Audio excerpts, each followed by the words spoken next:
After planning to become a lawyer and never thinking about working in Hollywood, Kendelle found her passion exactly where she least expected it. How she became a supervisor art director for lots of movies you probably watched already, and how honesty affects our first meeting and this episode, you can find out in episode 18 of the Walkie Podcast.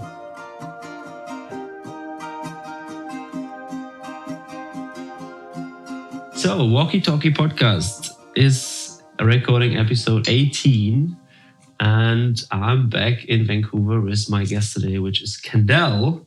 And I met Kendelle in winter last year, and while we speak, we're sitting in Kendelle's living room, so she's not really my guest.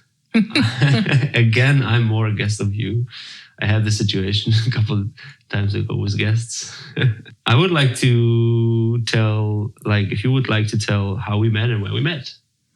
Well, we were going northern light chasing in the Yukon, wanting to stay within Canada because of the COVID. So we managed to find Southern Lakes Resort and meet you, Jan.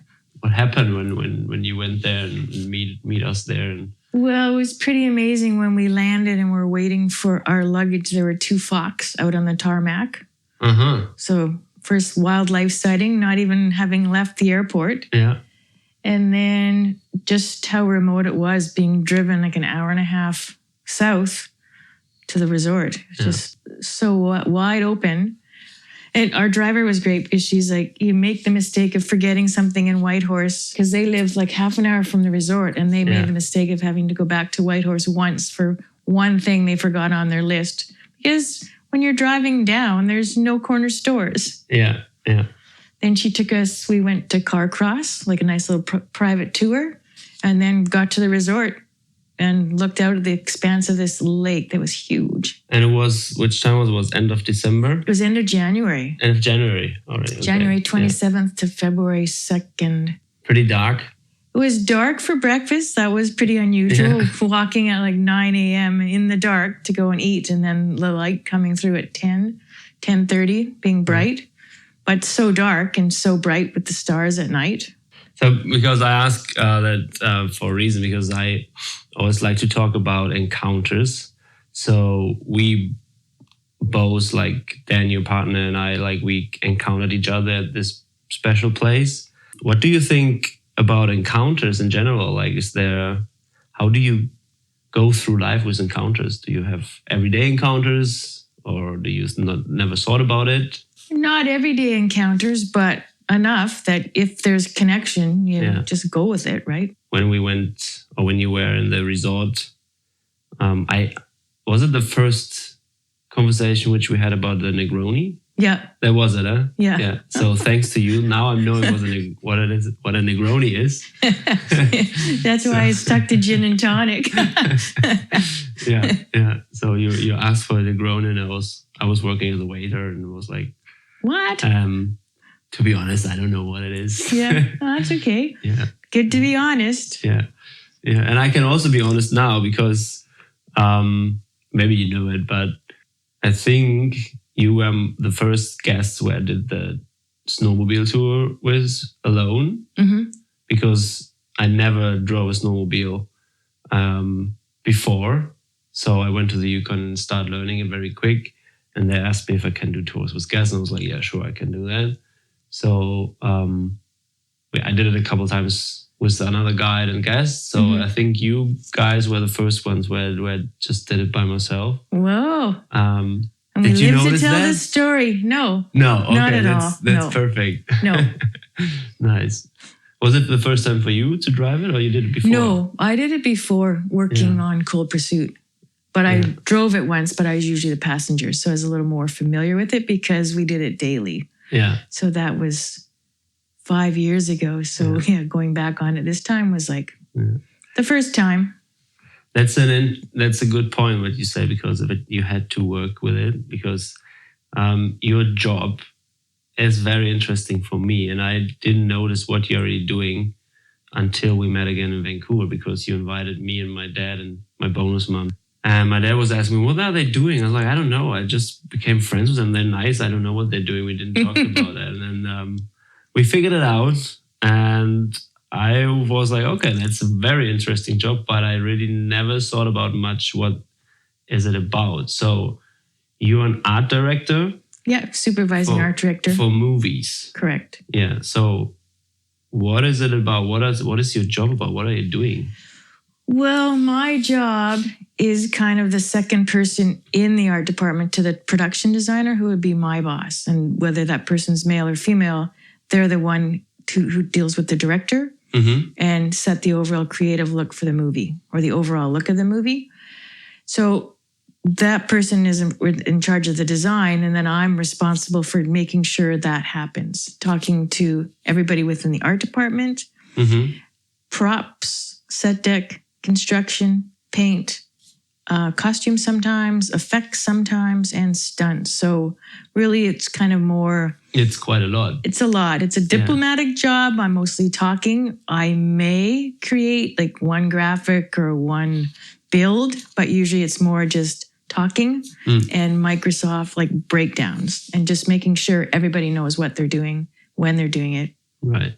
And are you working alone or are you working in a team? It's a team. So the art department is a team. Yeah. So it would go production designer, supervising art director. There might be one or two other art directors. Yeah. So one of those two other art directors, one might be responsible for locations, one might be responsible for builds. Yeah. Then there's assistant art directors, set designers, illustrators, graphic artists, art department coordinator, and art department assistants. So I'm kind of running all of those people. Yeah. And then first off, there'd be an illustrator that the designer and I would be talking to, and they would illustrate what the vision is. So that gets sold to the director, and then lots of times it has to be approved by the studio. So from that, then we would turn it over to a set designer, and they would draw it if it was something that needed to be built. And then talking with construction and doing the budget, making sure you stay on budget. Yeah. So there's always a lot of people working for a movie. Yeah. But they're not always around and on every set, but you are. Right. You have to. Yeah. Yeah.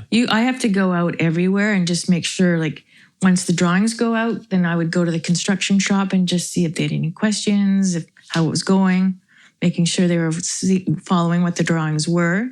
Yeah. And then with the painters, they come in after and then paint the set. Like, it might be like a pristine office, or it might be like a rundown house where you need different paint effects. So the painters would do up samples, and then I would get them to my boss, and he or she would pick, that's what I want it to be. So then from this sample, then the painters take it and finish the set. Then set deck would come in, and that's another big team. Like, construction's big. They're all big depending on the size of the show, the schedule of the show. So then set deck comes in, and they were responsible for any of the furnishings, any lighting, any pictures, carpets, and then props kind of last. They're anything an actor holds. So when this all is said, they can start recording. Yeah. And then you can relax a bit? No, you just hope that everything works. No, then you have to, because of the schedule, you're going from one thing to the next, to the next, to the next. So you're making sure. And then especially like if there's big stunts involved, you got to make sure, like on Prey, we built a bunch of trees that were metal armatures built by special effects. Yeah. And then stunts would practice to make sure it met their needs and was safe. And Before we go a bit more detail in which kind of movies you did, because you did big Hollywood movies, which you are a part of, how did you become an art director? Was it always your dream to do that? Or like, what's your story about going in this direction? Well, I have 2 degrees. I have a degree in criminology and political science from SFU. So I wanted to be a lawyer and a judge. Oh, nice. Yeah. And then I worked in the law courts downtown, setting criminal jury and non-jury trials, but quickly realizing I didn't want to do that. Yeah. And I didn't, like, my boss would have retired in 15 years. And it's like, I can't see myself staying there. How old were you this time? I was like 27-ish. Yeah. But that's where I met my judge friends, because they were articling and lawyers at the time. So stayed in contact with them. And then I didn't know what I wanted to do. I actually applied to be an air traffic controller. I made it to round 2 of the interviews and then didn't make it any further. And then I went to some fashion seminars downtown, and I thought I wanted to become a fashion forecaster. Oh, yeah. So I went to school in LA, Fashion Institute of Design and Merchandising, for like a year and a half, and was one of the top students. I was up for one of the awards, but of course it went to an American, which makes sense. But and I never thought about the movies being in the heart of Hollywood. So it was during, I was working under the table. Actually, I don't know, we should say this part, but my boss wouldn't legitimize the job. Yeah. Like I could stay on a work visa for a year, but it was in the height of the recession in 1991. So I came home. And my mom used to be the director at Place des Arts in Coquitlam, which is a local place of the arts, like for pottery, ballet, dancing, piano, where we actually went when we were kids.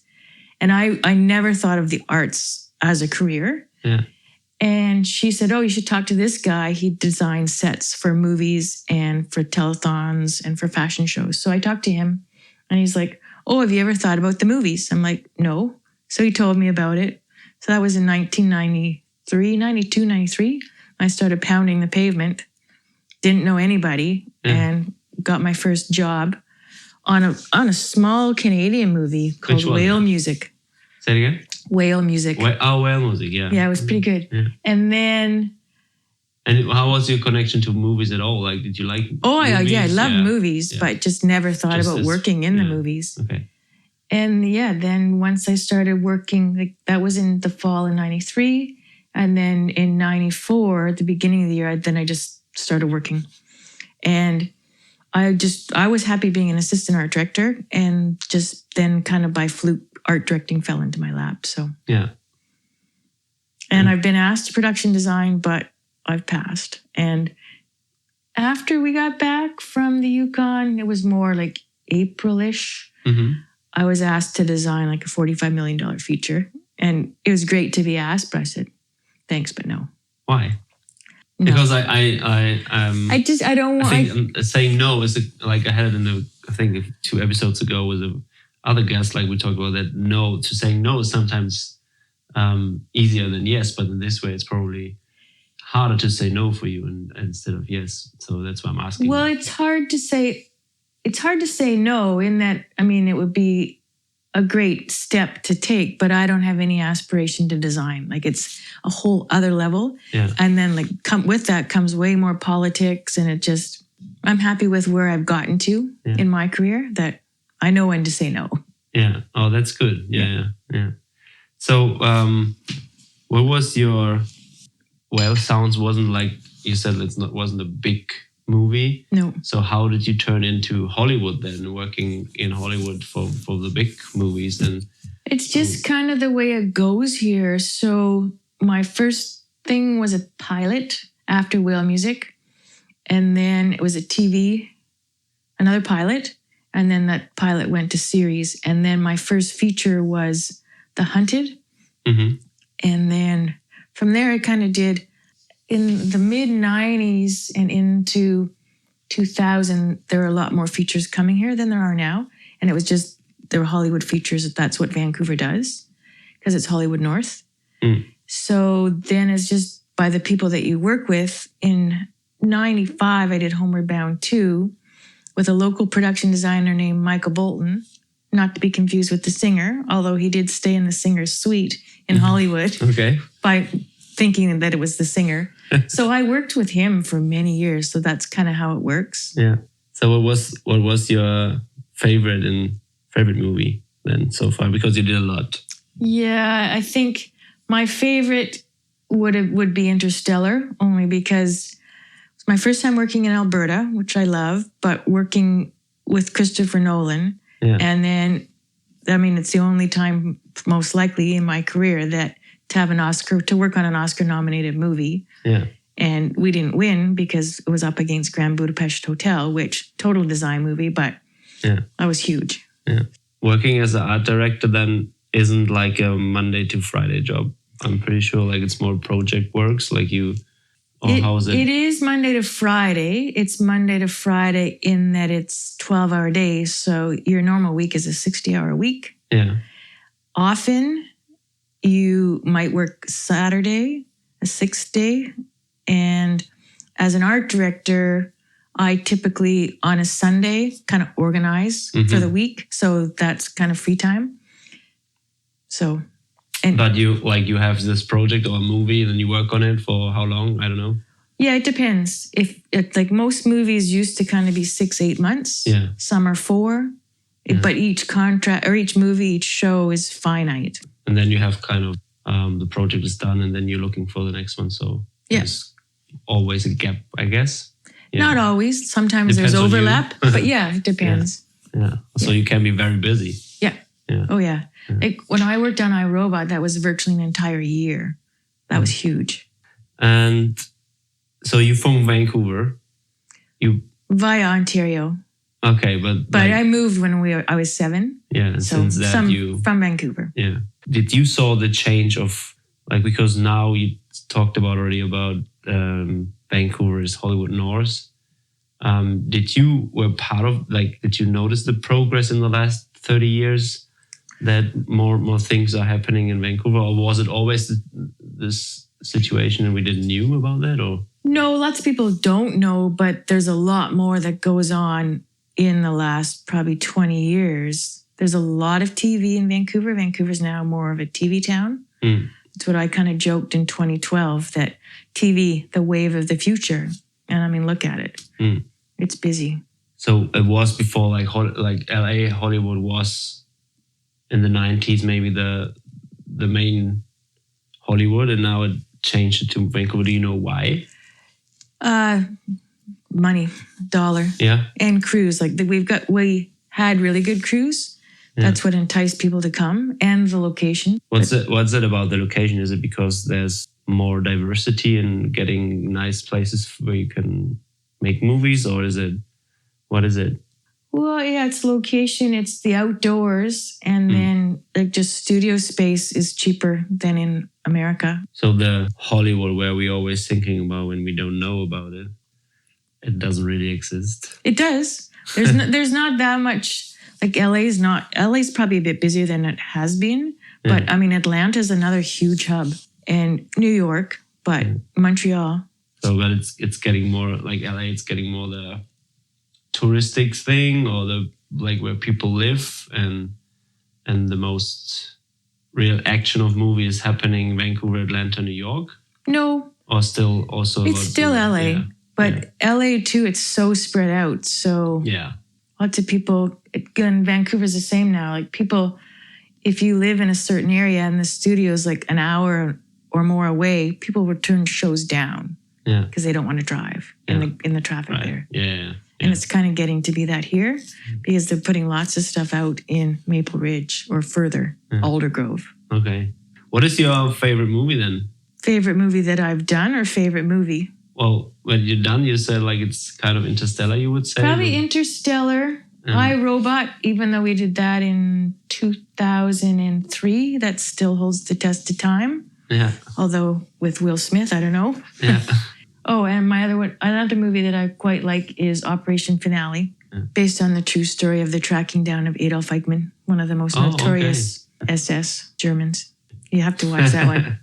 And working in Buenos Aires. So. And what is your favorite actor then, or actress? We talked about it, I know, but. Yep. Or maybe it's not one, but. Yeah, there's a bunch. It's hard to single it down to one. I like Michael Caine, not just because I've worked with him. Daniel Craig. Yeah. Laura Linney. Who's that? She was in Exorcism of Emily Rose. She's been in a bunch of things. She's in Ozark. Oh, right. Yeah. Yeah, I love that series. Yeah. Oh, and then also Ben Kingsley. Yeah, he's great. Yeah. And Henry Winkler. And do you know who Henry Winkler is? Did we talked about it? I don't know. Maybe you read The Fonz, Happy Days, a sitcom from the 70s. No, I'm too young for that. You're too young. Probably. Yeah. I worked with him, and you know what? Well, he was great. He knew everyone's name. So I know that you are a well-traveled person as well, and I mean, in your job, probably you traveled also a lot around the world. Do you travel a lot for this job, or is it more North America? I've been lucky. My first experience on the Sixth Man, we went to Seattle. So that was a day trip. But then I worked, my biggest travel was working in 1998 in Cape Town, 2 low budget features, where I pretty well worked for 8 months and traveled for 3, but not a solid 8 and not a solid 3. We did 2 features, one from January to April. And then I did a bit of traveling, then a bit of work, then a bit of travel, and then the second feature, then a bit of travel, then home. And then I got lucky on Love Happens. I got to work in Seattle for 2 weeks. I love Seattle. And then I worked in Portland for a couple of days, and we were going to go back and finish the show for 8 weeks. But then all of the Canadians, except for a couple, got cut loose, which was actually a bonus. Mm-hmm. And then, actually worked in Buenos Aires in 2017, which was huge. Worked, traveled. Yeah. And then, I forgot, Alberta. I've worked in Alberta now 3 times, which, I mean, I love the expanse of Alberta. Having family there and friends there just makes that easier. Is that all? I think that's all. That was just for work then? That's just for work. Oh, that's quite a lot as well. Yeah. So most people haven't been able to work away. So I have been lucky. Yeah. Like especially the Cape Town. Yeah, we talked about that already because I love Cape Town. Yeah. I went there twice and it's one of my favorite places to be. Oh, yeah. What's so special in Cape Town? It's just a place that draws you in. It's like nothing that you ever see anywhere else. Like the Table Mountain, seeing the spotlights on Table Mountain, the tablecloth when you watch the clouds going down and back. And it's like the people. Cloud waterfall. Yeah, cloud waterfall. Yeah. Did you went up to Lion's Head? Oh, yeah. Lion's Head, hiked Table Mountain. Yeah. Did Lion's Head a bunch. Took my mom and dad there when they were there for my mom's birthday in 98. They were about my age now. And we did it for the full moon. Did you ever do that? Yeah. That was sweet. No, I never did that in full moon. And I learned how to surf in Cape Town, so that was pretty cool. Nice. And is that your favorite place to be, your favorite country, or is that somewhere else? I mean, it's hard to say. Or is it Vancouver? Vancouver. Yeah, Vancouver's favorite as a base, but it's nice to go and visit. Yeah. And especially the good thing about when you work away, well, both there and in Buenos Aires, I was paid in US. Right. So that was kind of good with Canadian dollar being low, but you get per diem. So when we were in Cape Town, we just kind of lived like kings and queens. You could eat what you want, drink what you want. Yeah. So that adds to the experience. Yeah, that's true. Going to wine country. Oh, yeah. Is there something, or do you have a goal for your life which is still open? No, just to continue learning and seeing the world.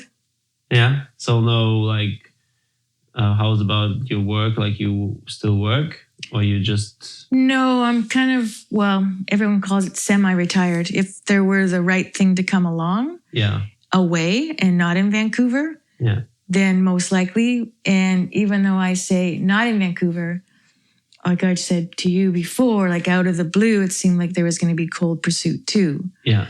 So that would partially be Vancouver and partially still be Alberta in the Rockies. So, and with a really good group of Norwegians. So that would be the only reason I would consider something in Vancouver. Otherwise, I don't want to do TV. Yeah. And no, I'd rather work somewhere else if it seems like it's a good project. Yeah. And any private goal, which is like where you say, oh, I really want to do this in my life? No, just traveling. Is it an open country where you've never been? Or? Yeah, travel. What is the country, the first country where you would like to go, where you've never been? Well... And why? That's a hard one because we want to go back to... Well, Dan has never been to Namibia, so that's on the list. And then we would go back to Cape Town to see our friends that are there. But then would have to, if our friends that live in Namibia currently do go to Mozambique, there'd maybe be a bit of a shift there. Yeah. So that, I want to go to Antarctica. All right. Yeah, we talked about yesterday about that. Yeah. I would love to go. Why you want to go to Antarctica? because it's especially cold and white. and I'm not a winter person, but Exactly. I loved the Yukon. I loved Alberta when it was minus 28. Yeah. Just because it's so remote and see the penguins. Yeah.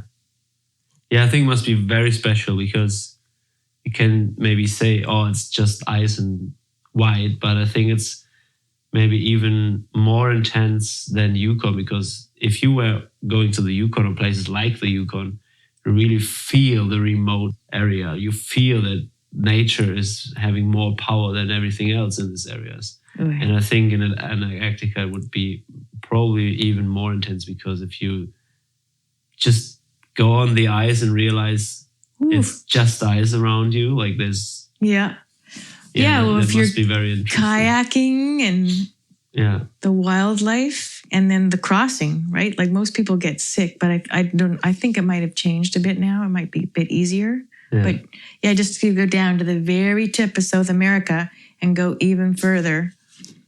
That's what does it. Or go back to Patagonia. And but you don't have plans for that at the moment. So no. Maybe one day.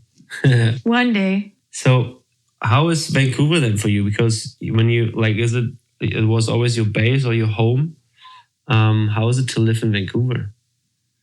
Well, it's great because we have easy access to so many things. It's an expensive place to live, but it's perfect. You can hike, you can ski, you can go to the beach all in a day. Yeah, you can watch kind of out of your window to the ski mountains. Yeah. And you can kind of see the ocean on the other side. Yeah.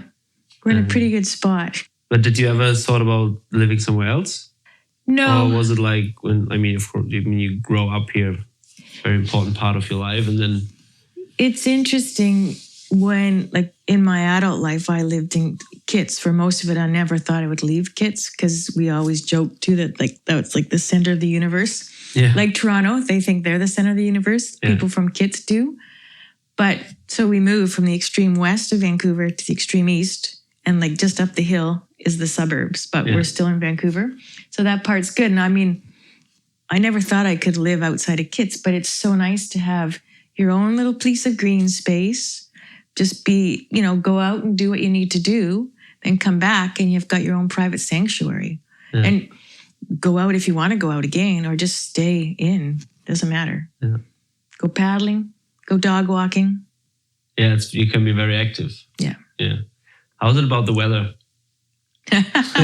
How's it? Well, the last 2 years, it's been very rainy in the spring and in the winter. So it never used to bother me. But last year was the first year it just got to most people. It was like so much rain. And this year there was a lot of rain too. But what got me through was having this picture of where I was going in Hawaii. Yeah, that's a lot of people in Canada do. Like I also hear, like in the north maybe even more, they just go out for a while in winter, and the winter gets too long or too rainy or too dark. Yeah. Like they just travel. Yeah, you have to the sun. Even though, like up in the Okanagan where you think desert and gorgeous in the summer, from November to February up there, most of those people go south or go tropical somewhere. Yeah. You just, like, they have the gray. We have the gray and the rain, so you kind of need to escape it. Or just deal with it. But when you have a dog, you have to get out, so it doesn't really matter. Well, for me, it's kind of normal because the area where I grew up is like you get a mild summer. If you're lucky, you reach the 30s for a couple of days. Yeah. But from October to March, it's like rain and gray and windy and like here probably. Okay, but you don't have the ocean, you don't have mountains, like super. Yeah. We've got it all. Have to survive. So, Yeah. So why is Negroni your favorite drink? And what is a Negroni about? What is a Negroni to all the people they don't know about the Negroni? Yeah. And why is it the best drink for you in the world? Well, we've been drinking them probably since maybe 2015. Stanley Tucci likes them, so that's also, actually, he's a good actor. But so that's kind of what got us interested in them. Just that's what people were starting to drink, so we tried it. And I should actually back up. 2014, I used to hate gin. I never liked gin. Okay. And gin, or a Negroni, is three equal parts gin, Campari, and sweet vermouth.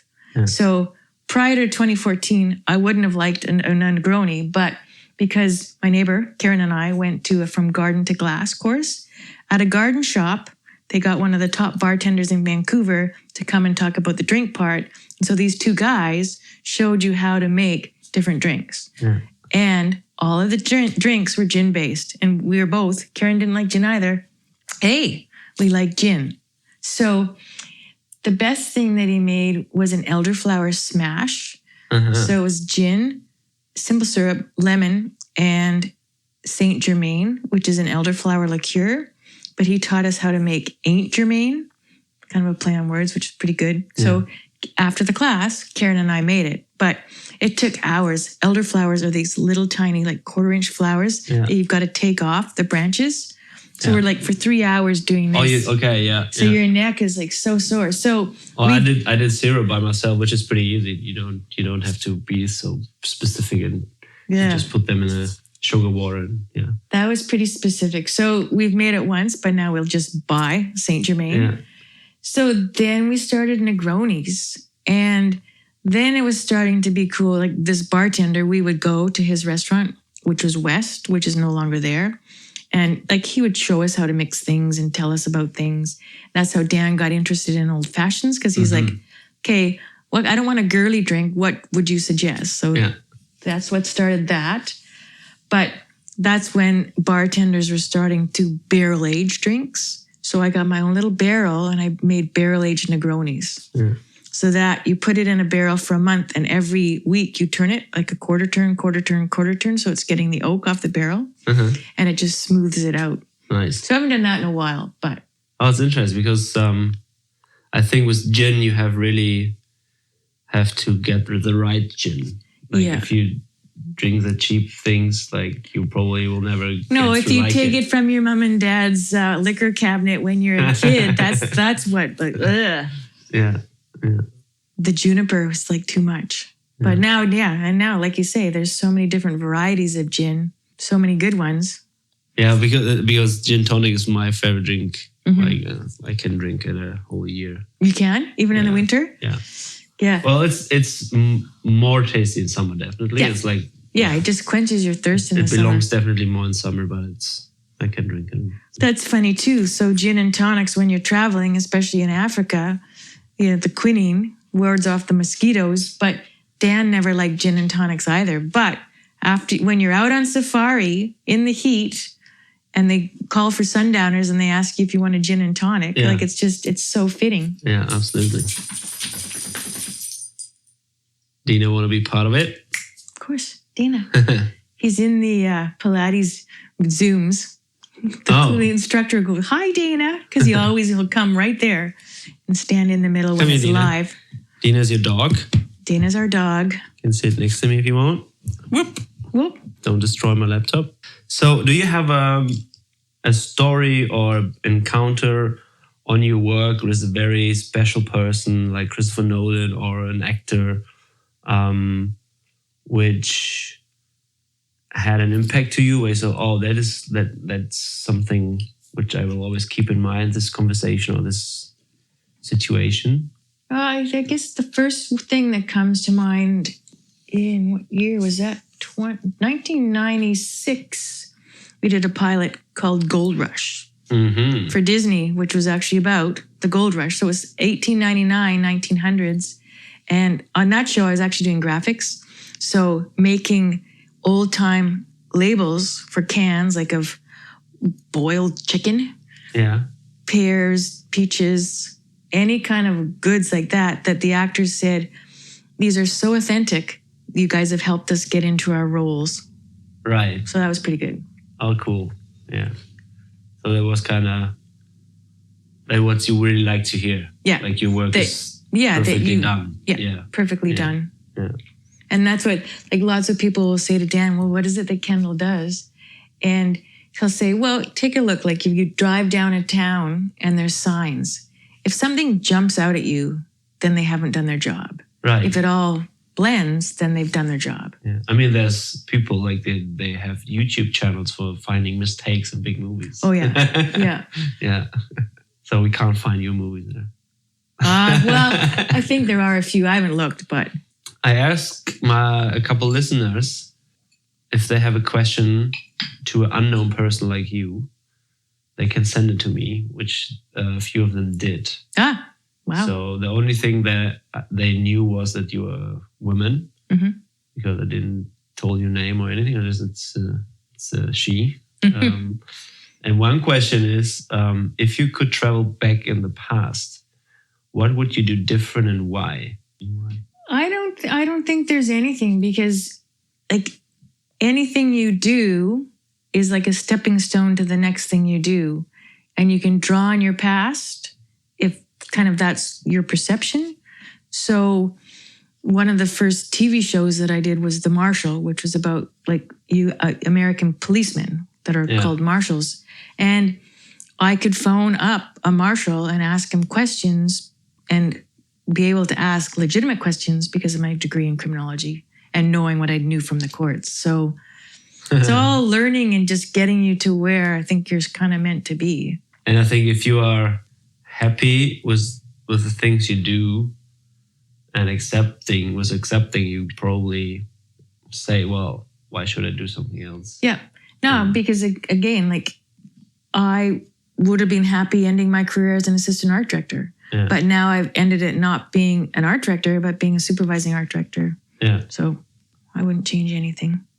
That's good, because that means that you were very happy. And another question is, if you could give the world one quote, which would it be? That's a tough one. That's a tough one. Maybe pay it forward. Pay it forward? Okay. Or be happy. Yeah, there's a lot of quotes for giving the world, I would say. But I always try to say, if nobody asks me, but if people asking me about something like that, I would say like, be yourself, because this is the only way to explore this crazy life in the world. Yeah. Get out there, be yourself. What is your, what do you do as a hobby when you're not working, like to take your balance? Lots of sports, lots of catching up with people and friends and family, gardening, snowshoeing, nice. Dog walking. I've got lots of friends that have dogs. Yeah, just getting out. And I know that you did something interesting. Was it goat yoga? Or what? Oh yeah, goat yoga. My sister took me to goat yoga for my birthday. Tell me about that a bit. Well, it's going out in Abbotsford, like near close to where my mom and dad live, and it's a thing. And it's funny because when we went, a construction coordinator that I know, he went like just after us. Yeah. And everyone's like, oh, goat yoga. So it's in a barn. It's not heated. You bring your mat, and then there's a goat herder, a goat walla. Yeah. And they put little bits of food on the tops of your mat so the goats will come around, and you're doing yoga, depending. There was one guy that got peed on like 3 times. Really? Yeah. Then they poop around. Yeah. So you're doing yoga, and this one lady, when she's in a pose, the goats were just climbing all over her back. So that's kind of what it is. You get to see goats. At the end, you can hold them and feed them and play with them. But while you're trying to do your yoga, they're wandering around. And they do like everything they do normally as well. Yeah, it's a normal yoga course. Yeah, and how was it for you then? Because goats are smelling as well pretty strong. Yeah, it wasn't too bad because they're little tiny goats. Okay, they're kind of sweet. Yeah. Yeah, but you're focusing, but you're not focusing because you see them doing funny things, so you're laughing. One was nibbling. Oh, he actually nibbled my hair, like he gave my bangs a trim, and he was doing something to my sister. So yeah, you're laughing. Yeah. It's not traditional yoga, but it's fun. It's fun yoga. Yeah. And then you get an East Indian dinner after. Nice. So it's good. Cool. Yeah. Is there any other experience like this which you made somewhere or when you traveled? Well, zip lining. Okay. The first time I did it, we did a family trip to Costa Rica in 1999. So it's my mom and dad, my brother and his wife, my sister and her husband, and me. Out of that group, only my sister and Keith and I went to do it. Yeah. And it was so fun. So you go ziplining through the jungle. Then you go and have this hot mud bath where these young boys are rubbing the mud all over you, and then they put leaves on so you look like an animal. And then you go in the hot springs. And then there was a little horseback ride. So we get back and we're telling everybody what we did. And they're like, oh, we should have come. It's like, yeah, that was the whole trip, like all this. It was a one-day thing. That was all nice. In one. Yeah. And then the next time we did it was for my sister's 40th birthday in Whistler. But different experience because that was October and it's fall and it was raining. It wasn't the tropics of Costa Rica. And then this past October, my nephew and I did it in Whistler, and same, it was rainy, but it was fun. Maybe it came up like not in the beginning, but did you thought about one day like, it would be nice to go to the Oscars one day? Oh. Like to have a... Yeah, that would have been kind of cool. Yeah? Yeah. Yeah. Yeah. So because like Interstellar was the only movie where you worked on which one nominated. Yeah. But you didn't went there. No. Only the people that get to go would be my boss and the set decorator, because you're nominated for art direction and set decoration. So it's those two people that go. And I probably should have gone to the Art Directors Guild Awards, but no one was going, which was too bad.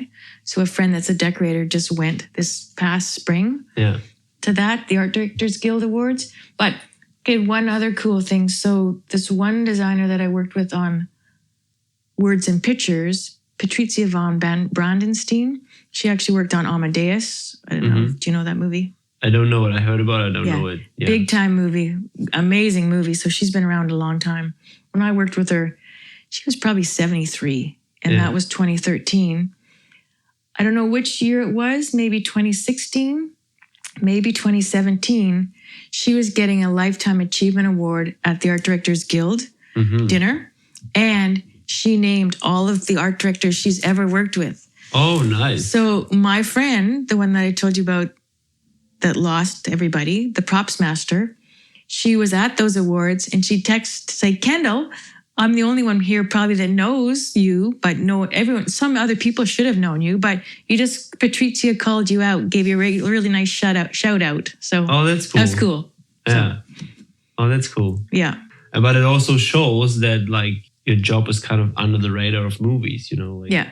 How do you say when at the end of the movie, like when the end credits? End credits. Yeah. So if that's running, of course, like most people don't really watch it. Yeah, most people are getting up to leave. You stop or you leave, and even if you do, but you kind of not really know what an art director is about and what they're doing. That's why I really like that we talked about it a bit and get a kind of a picture. Yeah, well, it's funny too. You watch, like in Vancouver, if you go to a movie and watch the end credits, because it's something people have worked on, it's amazing seeing how many other people are actually watching. Yeah. So they either know somebody or worked on it themselves. Yeah. So that's kind of fun. Yeah. But most times it's, people walking in front of you so you can't even see. Where's the money comes from for movies? Studios. Some of it's kind of an investment in... Yeah. Some of it's self-directed, like the South African stuff. It was financed by the director who did all the Ernest movies. So I was supposed to actually go back for another half a year, but he ran out of money, so we didn't go back. Yeah. And if we had gone back, my mom and dad were my only visitors in that entire year. My friends are all going to come for the next part, but no one got there. Yeah. So they have regrets. So it's always kind of a risk making a movie, invest in a movie, because you never really know how it will. Yeah, and the other thing is, like, lots of times you get a phone call and you're scheduled to work, like, say, in 2 weeks, but you never really know if the show is going to actually go until you get your first paycheck. And even though, like, sometimes, even though you've been paid, some of them might go down. Like, they don't usually, but sometimes it happens. Hey, thank you very much. You're welcome. For this nice talk on a Wednesday noon we have. Yeah. Thanks for hosting me. Thanks for hosting me. Yeah. And I will be back soon. Okay. Probably. Or if you're coming to Victoria, shoot me a message. Sounds good. And all the best. Thank you. Same to you. Thanks. Oh, well, I am more than a name.